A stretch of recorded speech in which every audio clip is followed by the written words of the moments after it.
Assalamualaikum warahmatullahi wabarakatuh. Halo Sobat Unisba, kembali lagi bersama kami di podcast Unisba episode spesial Ramadan. Dengan saya Adinda Aulia Harisma. Hari ini akan menyajikan cerita-cerita menarik, informatif dan juga menginspirasi. Di mana lagi kalau bukan di podcast Unisba. Oke Sobat Unisba, gimana kabarnya? Semoga selalu sehat dan baik-baik aja ya. Memasuki bulan suci Ramadan, bulan di mana Allah melipat gandakan pahala kita dan membuka pintu rahmat selebar-lebarnya. Seringkali kita merasa lelah bukan karena lelah secara fisik saja, tetapi kadang juga lelah karena kita terus-menerus mengikuti hawa nafsu kita. Maka dari itu, bulan Ramadan hadir sebagai tempat kita belajar, menahan dan juga mendidik hawa nafsu kita agar jiwa kembali menjadi tenang. Dan karena itu pada podcast kali ini kita akan menghadirkan narasumber, yakni beliau pimpinan Pondok Pesantren Nurul Salam Ludoyo, Bapak Dr. Andes Kiai Haji Agus Muazzin MPDI. Mari kita sambut. Assalamualaikum. Waalaikumsalam warahmatullahi wabarakatuh. Pripun kabarnya hari ini? Saya alhamdulillah sehat, masih bisa tersenyum, masih bisa mencarikan hormon endorfin dan dopamin karena banyak tersenyum. Makanya orang tidak boleh dalam kehidupan tidak banyak senyum, karena Nabi menyampaikan tabassamuka fi wajhi akhika laka shadaqatun, senyummu kepada temanmu sedekah bagimu. Apa maknanya? Ketika namanya orang tersenyum, hormon dopaminnya, endorfinnya cair. Kalau dopaminnya cair, berarti mana? Orangnya sehat. Sehat itu dari senyum. Kalau ada temannya tadi. Kalau senyum sendiri, nama nih.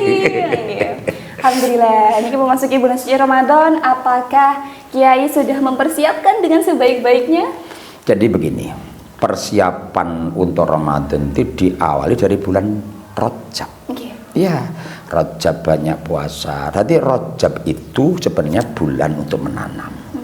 Menanam kebajikan, apapun kebajikan bentuknya, ragamnya dikerjakan pada bulan Rajab sebagai awal daripada persiapan Ramadan.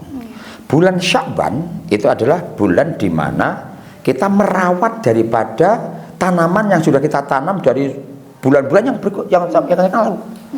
Itu dirawatnya pada bulan Sya'ban. Lah Ramadan tinggal panen. Nah, jadi persiapannya sudah bulan-bulan sebelumnya, sehingga ketika orang terbiasa puasa Rajab, Sya'ban puasa, Ramadan sudah biasa. Orang yang pada waktu bulan Rajabnya jamaahnya tertib, Sya'ban lebih tertib, Ramadan sudah biasa. Orang yang pada waktu bulan sebelum daripada Ramadan sudah membiasakan qiyamul lail untuk bangun malam, kemudian Sya'ban bangun malam, Ramadan sudah terbiasa. Ya, itu pentingnya sebelum Ramadan sudah dipersiapkan semakin rupa. Jadi 2 bulan ini memang bulan yang luar biasa. Ada doa yang walaupun itu bukan daripada baginda Rasul, Allahumma barik lana fi Rajaba wa Sya'bana wa balikna Ramadan. Ini sebenarnya berkah ya Allah bulan Rajab kami, berkah ya Allah pada bulan Sya'ban, dan sampaikan umur saya sampai pada bulan Ramadan, karena bulan yang sangat istimewa. Ibadah sunnah dicatat oleh Allah sama dengan pahalanya fardu, yang fardu dilipat gandakan 70 fardu. Istimewa benar. Insya Allah luar biasa sekali Sobat Unisba ya. Ini memang harus mempersiapkannya dari bulan Rajab. Iya, harus disiapkan dong. Biar nggak kaget. Betul. Nggih. Nah, kalau seumpama dari umat muslim ngoten nggih, dari bulan Rajab sama Sya'ban ini belum mempersiapkan diri dengan baik, apakah nanti pripun caranya biar ketika Ramadan ini bisa siap dengan sebaik-baiknya? Baik, jadi ketika yang namanya kita masih belum persiapan yang maksimal pada 2 bulan sebelum Ramadan, maka Ramadan dimaksimalkan. Ya, bentuknya apa? Harus mempunyai planning yang jelas. Dan umpamanya, karena ini bulan istimewa, saya selama Ramadan ini jamaahnya tidak pernah tertinggal, rawatibnya, duhannya, tahajudnya, trawehnya, ya ditambah dengan baca Qur'annya. Jadi ada program, dan program bukan daftar keinginan loh ya, namanya program loh ya.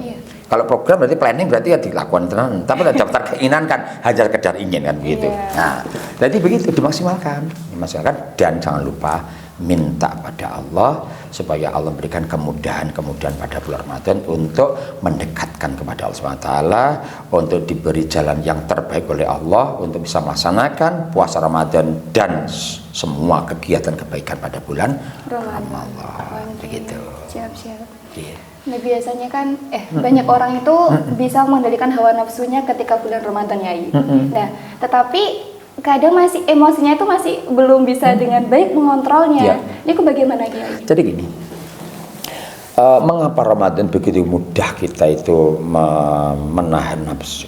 Karena pada prinsipnya anna ladzatad dunya arba. Kenikmatan dunia itu ada 4. Dan ini semuanya adalah pekerjaan nafsu. Jadi kenikmatan dunia ada 4 apa? Al-aqlu, makan. Setiap orang mesti makan. Ya, dan itu senang kalau makan, apalagi enak.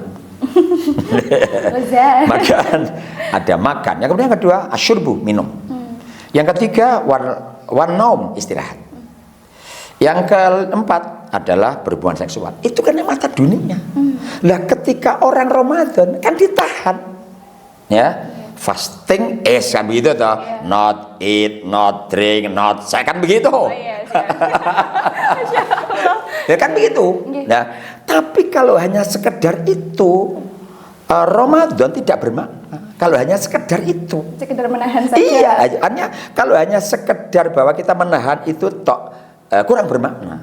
Karena apa?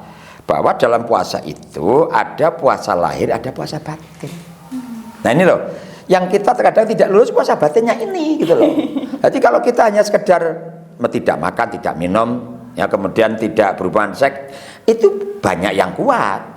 Tapi kalau yang namanya yang membatalkan puasa secara batin ini yang harus kita kuatkan. Makanya ada satu hadis, khamsatu asya tubitus shaum. Ada 5 perkara yang bisa membatalkan pahala puasa. Puasanya sah, tapi nggak ada apa-apanya. Kosong gitu. Kosong gitu loh ya. Jadi banyak orang yang puasa tapi puasanya hanya mendapatkan dahaga dan lapar. Itu tadi. Jadi akhirnya apa? Puasanya tidak banyak makna, kurang makna daripada puasa, sehingga pengendalian itu pun juga tidak bisa maksimal. Padahal kalau yang namanya orang itu kan nggak bisa hidup selepas-lepasnya atau menjauhkan dari nafsu, nggak bisa. Nafsu itu di dalam diri kita, gitu loh. Sehingga ini harus ada ikhtiar secara maksimal bagaimana kita bisa mengendalikan, sampai Nabi mengajarkan kepada kita, Allahumma inni a'udzubika min syarri nafsi, ya Allah lindungi saya dari kejelekan nafsu saya, wa min syarri syaitani, dari kejelekan setan. Coba itu maknanya apa? Pengendalian ini dibutuhkan ikhtiar yang maksimal, tidak hanya sekedar daripada Ramadan, pasca Ramadan, kemudian sebelum Ramadan, sama setiap hari, setiap saat, setiap waktu, every time, every day, ya, untuk menahan nafsu itu. Tapi biasanya enggak, Ramadan top, Ramadan lepas. Nah, niku, masalahnya di sini. Bahasanya itu namanya apa ya? Dikatakan bahasa guyonnya itu orang yang model tomat. Tomatnya apa? Ramadan ketoto, Ramadan kumat. Ya Allah. Semoga kita bisa mengendalikan hawa nafsu dengan sebaik-baiknya ya. Tidak hanya di bulan Ramadan, tapi juga bulan setelah Ramadan. Makanya tadi kenikmatan dunia yang 4 itu pada waktu puasa itu dihempaskan, gitu loh, dihempaskan. Di samping yang bersangkutan tidak mengerjakan 5 hal yang bisa membatalkan puasa tadi. Satu, al-kadzib, jangan bohong lah, ya.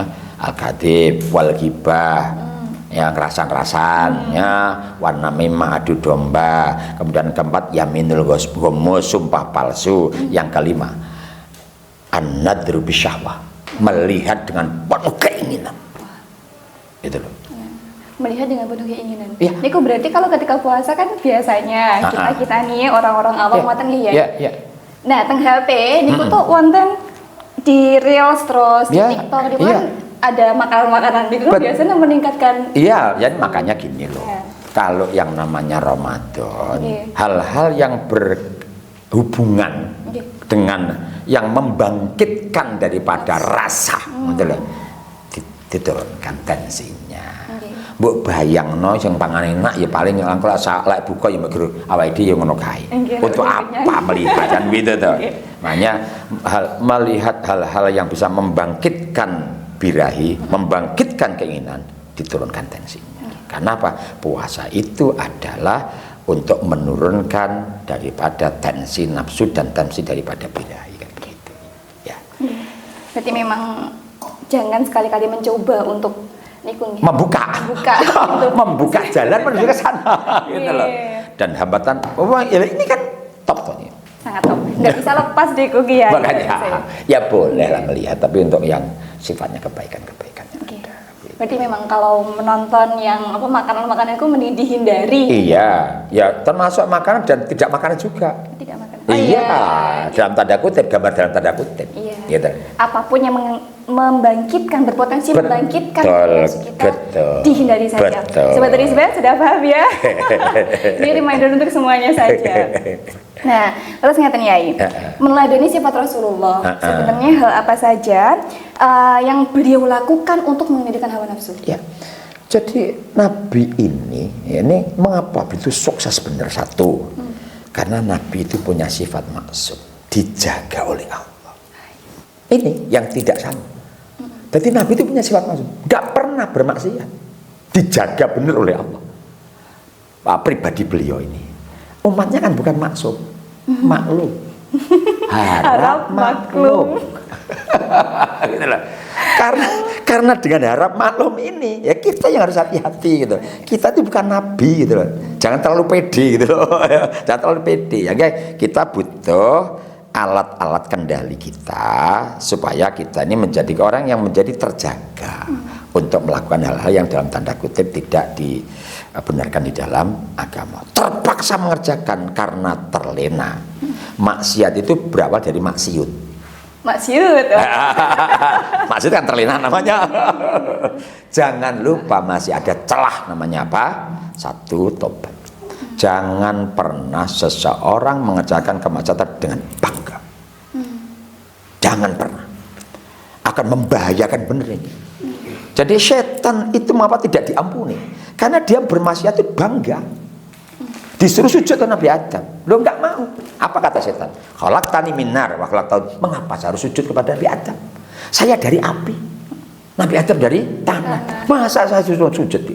Coba. Jadi kesombongan itu yang berbahaya. Makanya jangan pernah ada orang mengerjakan kemaksiatan dengan penuh kesombongan. Saya iki megur orang botol, aku sadrim nggak mendem aku biar. Itu namanya kesombongan, teman-teman. Ya, begitu. Iya.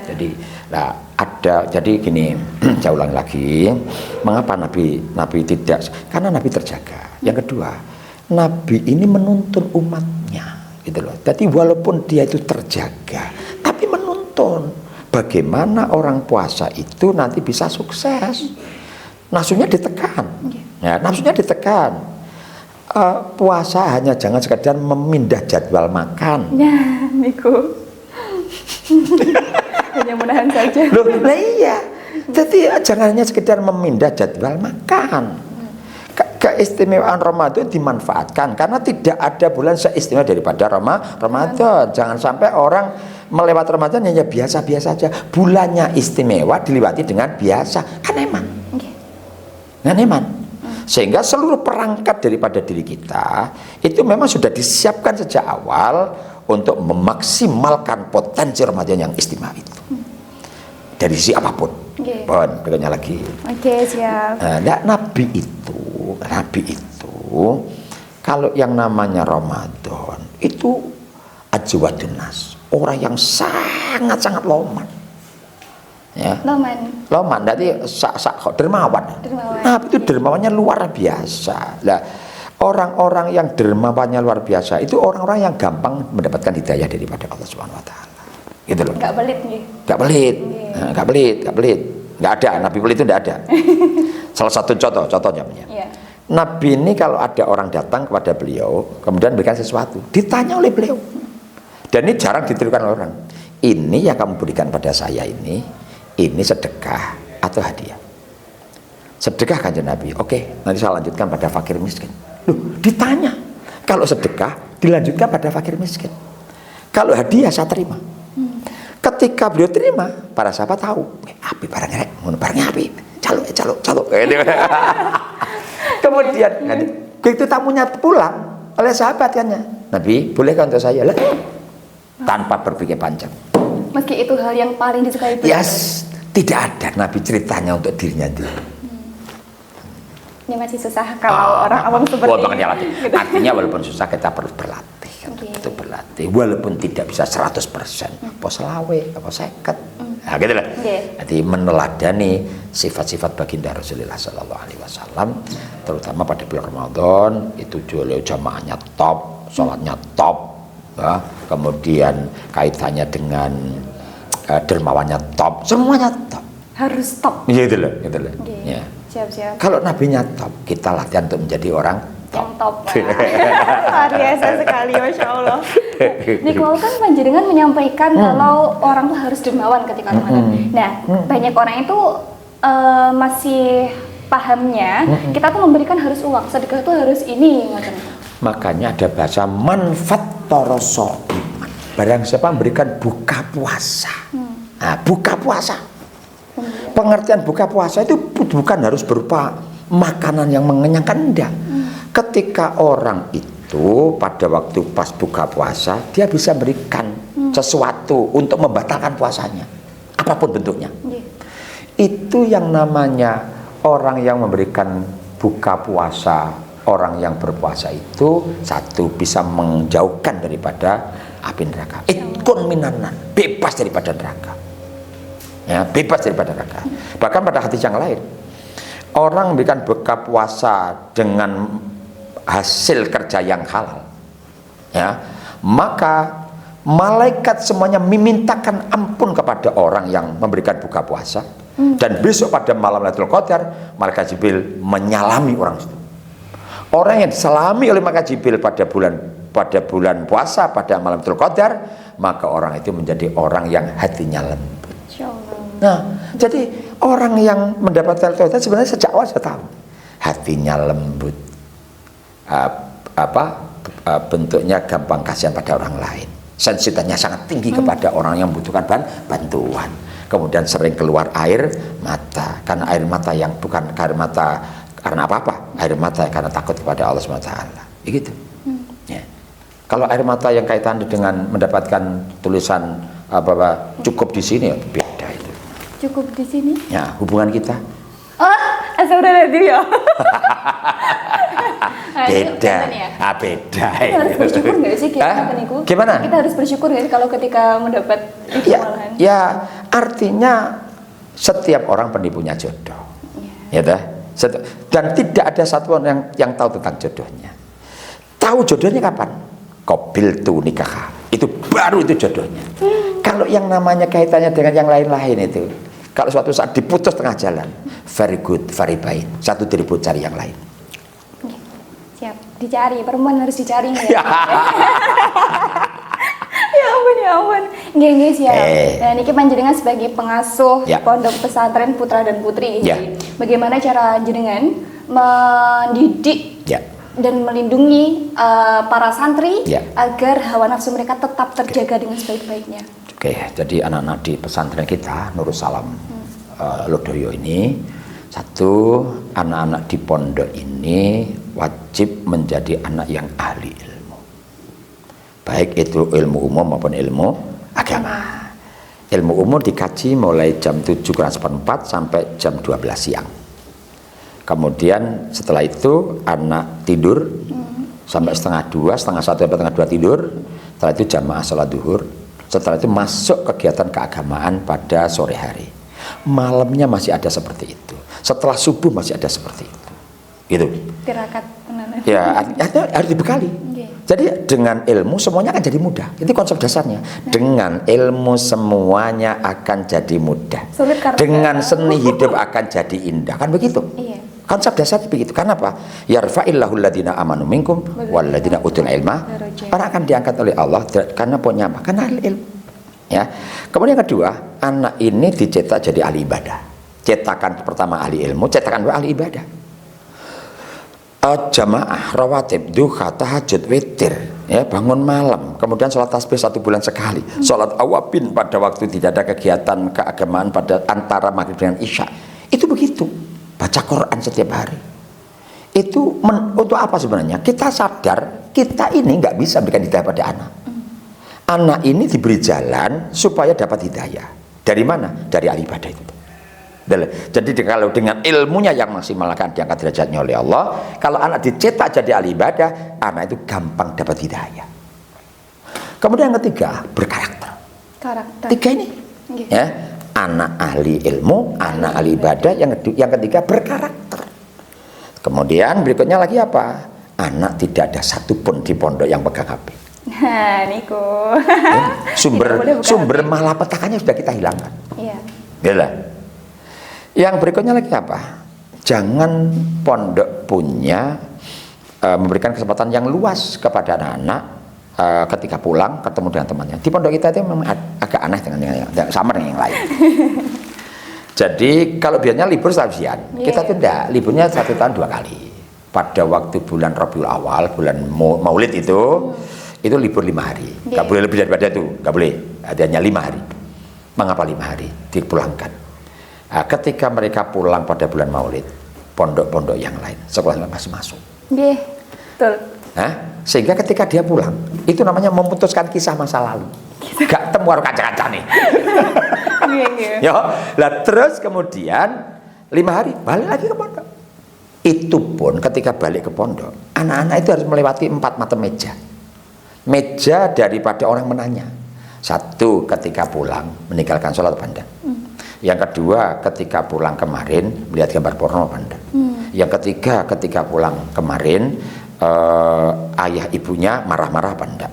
Yang keempat, dilihat daripada rambutnya, potongannya kayak apa. Pondok kita itu kan potongannya semuanya setengah senti, anak laki-laki. Seperti saya ini. Tadi kita masuk begitu. Oh iya, cukurannya sama semua. Sama semuanya. Gini podo air gitu. Anak putih juga begitu, sama. Anak putih dilihat rambutnya. Karena terkadang ada sebagian kecil ibu wali santri yang agak centil begitu, ketika anaknya mau ke pondok digoreng salon, dicat nih. Ada yang seperti itu. Gitu lah. Nah, kalau memang di mejanya yang pertama kali meninggalkan sholat, maka setelah itu langsung qadha sholat. Langsung qadha. Karena apa? Orang meninggalkan sholat itu dosa besar. Orang yang punya qadha sholat belum nyarutang atas sholat ditinggalkan, sholat sunat hukumnya haram. Harus nyarutang dulu selesai. Lah kok ada ajaran qadha? Idza nasiya ahadukum shalah falyusalli idza dzakaraha. Manakala kalian itu lupa melaksanakan salat, maka cepat melaksanakan salat ketika dia itu teringat. Dan hari ini yang namanya orang meninggalkan salat kan paling gampang. Delok karnaval gak salat. Iya toh? Begitu mudahnya. Padahal ini adalah urusan akhirat besok. Amal yang pertama kali ditanyakan oleh Allah, salat. Kalau saja sudah baik, yang lainnya ada tidak ditanyakan oleh Allah. Tapi kalau salatnya itu sudah mulai tarik ke salat, ditinggalkan macam-macam, ini yang lain akan diperiksa satu persatu dan itu lama waktunya. Ya gitu lah. Makanya kuncinya itu tadi, ahli ibadah, ahli ilmu, berkarakter. Di samping anak tidak boleh bawa HP. Nono ya guys ya. Karena ya memang hari ini kalau anak-anak pondok itu kan anak sanawiyah sih masalahnya. Artinya membawa ini tuh belum penting. Betul. Gak ada manfaatnya untuk anak kita. Beda yang kuliah kan. Untuk kepentingan daripada kuliahnya, walaupun ya banyak juga gamenya gitu loh. Tidak hanya, kita juga butuh hiburan ya. Ya kayak begitu. Di samping anak-anak ini kita ajari untuk menahan nafsu dari sisi apa? Puasa. Senin Kamis itu anak pondok tiap Senin Kamis puasa itu.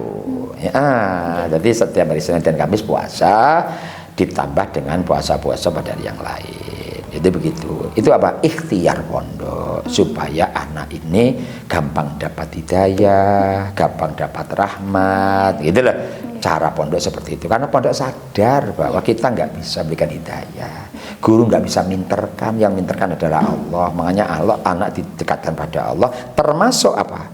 Anak-anak itu diajari untuk dawamil wudu. Ya, menjaga. Selalu menjaga wudu. Mengapa untuk menjaga wudu?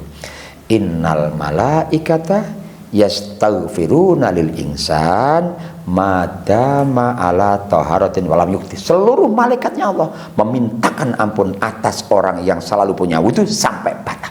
Coba, luar biasa. Iya, siap. Nah, niki berarti karena kita kan Unisba ini kan kampus banyak mahasiswa Iya, nggih. betul. Nah, kira-kira pesan untuk para mahasiswa, Ya. nah niku napa Kiai yang paling khusus? Konsep dasar Nggih. bahwa negara ini yang melanjutkan para mahasiswa. Nggih. Lah untuk melanjutkan negara, kemerdekaan itu apa? Atas berkat rahmat Allah Allah. Subhanahu wa taala. Nggih. Apa maknanya berkat? Apa berkat? Mau disoal berkat apa namanya? Sesuatu yang tinggal makan tidak harus masak. Nggak ikut memerdekakan, Iya. nggak ikut perang, sudah diberi kemerdekaan. Ini loh, takwai kemerdekaan seperti ini loh. Saya minta pada Allah lewat daripada perjuangan para pahlawan, merdekain negara kita. Dan satu-satunya negara yang merebut kemerdekaan dari tangan penjajah hanya Indonesia. Yang lainnya adalah pemberian daripada penjajah. Artinya apa? Gen kita tuh adalah gen para pejuang, bukan gen para pecundang. Lah, yang melanjutkan negara ini siapa? Ya para mahasiswa ini. Mahasiswa ini yang melanjutkan. Lah, dunia akan baik ketika apa? Annal ardo yarisuha ibadiyas salihun. Indonesia ini akan bagus, akan baik kalau ditata oleh orang yang soleh. Nah, itu lah. Soleh, solehah. Soleh, solehah di mana? Ya alumni Unisba. Amin. Nah, gitu loh. Oke. Jadi begitu. Tetap sholat nomor 1 gitu. Ya tetap. Sholat nomor 1, puasa nomor 2. Ini puasa tapi nggak sholat. Nah, makanya. Salah kaprah mungkin. Oke. Jadi gitu. Oke, siap. Baik Kiai, mungkin Niki juga pertama kalinya kita melaksanakan podcast trip ya berarti ya dari Unisba. Biasanya di Unisba. Oh, gitu di ya. sini. Alhamdulillah terima kasih sudah berkenan bergabung bersama kami. Kita bersilaturahim ke pondok panjenengan, pondok pesantren Nurul. Bukan pondok saya, pondoknya masyarakat. Pondok masyarakat betul. Dengan jenengan sebagai pimpinannya yang diberi amanah sebagai pimpinan ngaten nggih. Kami terima kasih dan juga mungkin bisa disampaikan sedikit Kiai apa quotes atau pesan sedikit untuk para sobat Unisba yang menonton. Kalau kita mau sehat lahir batin, sumu tasihu. Kalau kamu puasa, kamu akan sehat lahir batin. Itu konsep dasar. Saya kira itu yang terpenting. Oke. Makan sehat? Apa? Lahir batin. Enggak begitu. Gimana? Kayak konsep dasarnya apa? Jadi awet sehat. Awet sehat, sepuh gasek sehat tanpa obat. Dopamin guys. Harus banyak. Di samping dopamin yang dimunculkan, gaya hidup sehat. Hari ini yang agak terkadang saya banyak mengingatkan pada teman-teman yang masih muda-muda ini, kan mesti 2 junk food, soft drink. Ya toh, junk food, soft drink. Ayo hindari dong. Kalau nggak bisa 100%, mulai diturunkan tensinya. Kita ya kembali kepada yang alam, back to natural. Ayo kembali kepada alam. Minum air putih yang towo. Air putih Towo digodok. Ya, buah banyak, sayur banyak. Coba jangan melekan. Jam 11 sampai jam 1 tidur, kan itu waktunya pankreas bekerja, kan begitu. Sehingga kalau itu terus dilanjutkan, nanti jangka panjang pankreasnya bermasalah. Hindari tidur setelah sholat subuh. Siap. Ini godaan bulan puasa sepertinya ya. Ya, banyak kalau puasa. 1, hindari tidur setelah sahur, hindari tidur setelah sholat subuh. Kata kunci itu. Siap Kiai. Sobat Unisba jangan begadang ya. Jangan begadang. Kecuali untuk yang mulai nanti jangan kemana-mana. Gak apa-apa. Siap. Baik, terima kasih Kiai karena ini karena jenengan sudah berbagi ilmu kepada kami semua. Semoga ini merupakan amal kebaikan kembali ke panjenengan. Amin. Dan memberikan manfaat untuk kita semuanya. Amin. Dan juga Sobat Unisba jangan lupa untuk selalu like, share, and subscribe video kami dan selamat menjalankan ibadah puasa. Semoga puasanya lancar, tidak bokel-bokel ya. Semangat dari pagi sampai malam dan diperbaiki lagi niat puasanya. Baik, mungkin cukup sekian dari kami. Saya Adinda Aulia Harisma dan panjenengan. Sebagai Kiai Haji Agus Muazzin MPDI, terima kasih sudah menonton. Wassalamualaikum warahmatullahi wabarakatuh. Waalaikumsalam warahmatullahi wabarakatuh.